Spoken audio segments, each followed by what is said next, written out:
हुकूमत की जानिब से 26वीं आईनी तरमीम के लिए कोशिशें तेज़ कर दी गई हैं। पार्लियामेंट की खुसूसी कमेटी का इजलास भी जुमेरात की बजाय आज तलब कर लिया गया।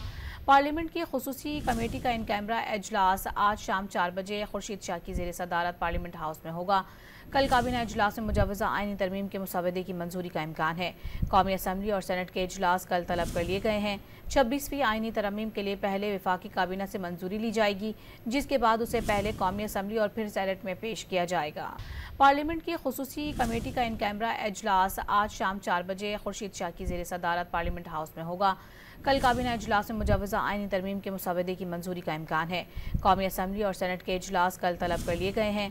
26वीं आईनी तरमीम के लिए पहले वफाकी काबीना से मंजूरी ली जाएगी, जिसके बाद उसे पहले कौमी असम्बली और फिर सेनेट में पेश किया जाएगा। पार्लियामेंट की खुसूसी कमेटी का इन कैमरा इजलास आज शाम 4 बजे खुर्शीद शाह की ज़ेर सदारत पार्लियामेंट हाउस में होगा।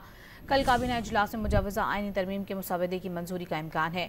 कौमी असम्बली और सेनेट के इजलास कल तलब कर लिए गए हैं। 26वीं आईनी तरमीम के लिए पहले वफाकी काबीना से मंजूरी ली जाएगी, जिसके बाद उसे पहले कौमी असम्बली और फिर सेनेट में पेश किया जाएगा।